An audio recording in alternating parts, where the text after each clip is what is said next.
ನಮಸ್ಕಾರ. ಜಿನಿ ನ್ಯೂಸ್ ವೀಕ್ಷಕರಿಗೆ ಸ್ವಾಗತ. ಎಲ್ಲ ವೀಕ್ಷಕರಿಗೆ ನಮಸ್ಕಾರ. ನಾನು ಸಂಧ್ಯಾ. ಇದೀಗ ಪಶ್ಚಿಮ ಘಟ್ಟದಲ್ಲಿ ವರುಣನ ಅಬ್ಬರ ಜೋರಾಗಿದೆ. ಘಟಪ್ರಭಾ ನದಿಗೆ ಜೀವಕಳೆ ಬಂದಿದ್ದು, ಗೋಕಾಕ್ ಫಾಲ್ಸ್ ಬಟವಾಡೆ ಜಲಪಾತದಲ್ಲಿ ನೀರು ಹಾಲ್ನೊರೆಯಂತೆ ಧುಮುಕುತ್ತಿದೆ. ಬೆಳಗಾವಿ ಜಿಲ್ಲೆಯ ಗೋಕಾಕ್ ತಾಲೂಕಿನ ಗೋಕಾಕ್ ಜಲಪಾತವು ಮೈದುಂಬಿ ಹರಿಯುತ್ತಿದೆ.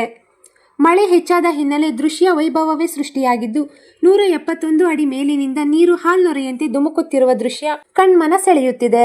ಎಡಬಿಡದೆ ಸುರಿಯುತ್ತಿರುವ ಮಳೆಯಿಂದಾಗಿ ಜಿಲ್ಲೆಯ ಜಲಪಾತಗಳಿಗೆ ಜೀವಕಳೆ ಬಂದಿದೆ. ಖಾನಾಪುರ ತಾಲೂಕಿನ ಬಟವಾಡೆ ಜಲಪಾತ 50 ಅಡಿ ಮೇಲಿಂದ ಧುಮ್ಮಿಕ್ಕುತ್ತಿದೆ. ಜಲಪಾತಗಳಿಗೆ ಜೀವಕಳೆ ಬಂದರೂ ಪ್ರವಾಸಿಗರಿಗೆ ತೀವ್ರ ನಿರಾಸೆಯಾಗಿದ್ದು, ಜಲಪಾತಗಳ ಪ್ರವೇಶಕ್ಕೆ ಅರಣ್ಯ ಇಲಾಖೆ ನಿರ್ಬಂಧ ವಿಧಿಸಿರುವುದನ್ನು ನೋಡಿದರೆ ಪ್ರವಾಸಿಗರಿಲ್ಲದೆ ಜಲಪಾತಗಳು ಬಣಗುಟ್ಟುತ್ತಿರುವುದು ಇದಕ್ಕೆ ಸಾಕ್ಷಿ. ಇನ್ನು ಶಿಂಗಾಳಪುರ, ಮಾರ್ಕಂಡಿಯ ಹಾಗೂ ಘಟಪ್ರಭಾ ನದಿ ಸ್ಥಳಗಳಲ್ಲಿ ನೀರಿನ ಮಟ್ಟ ಹೆಚ್ಚಳವಾದ ಹಿನ್ನೆಲೆ ಗೋಕಾಕ್ ನಗರ ಹಾಗೂ ಶಿಂಗಾಳಪುರ ಗ್ರಾಮದ ಮಧ್ಯೆ ಇರುವ ಬ್ರಿಡ್ಜ್ ಕಮ್ ಬ್ಯಾರೇಜ್ ಮುಳುಗಡೆ ಆಗಿದೆ. ಮುಳುಗಡೆಯಾದ ಹಿನ್ನೆಲೆ ಸವಾರರು ಪರ್ಯಾಯ ಮಾರ್ಗ ಬಳಸುತ್ತಿರುವುದು ಕಂಡುಬಂದಿದೆ. ಈ ದಿನದ ನಿರಂತರ ಸುದ್ದಿಗಳಿಗಾಗಿ ವೀಕ್ಷಿಸುತ್ತಿರಿ ಜಿನಿ ನ್ಯೂಸ್. ನಮಸ್ಕಾರ.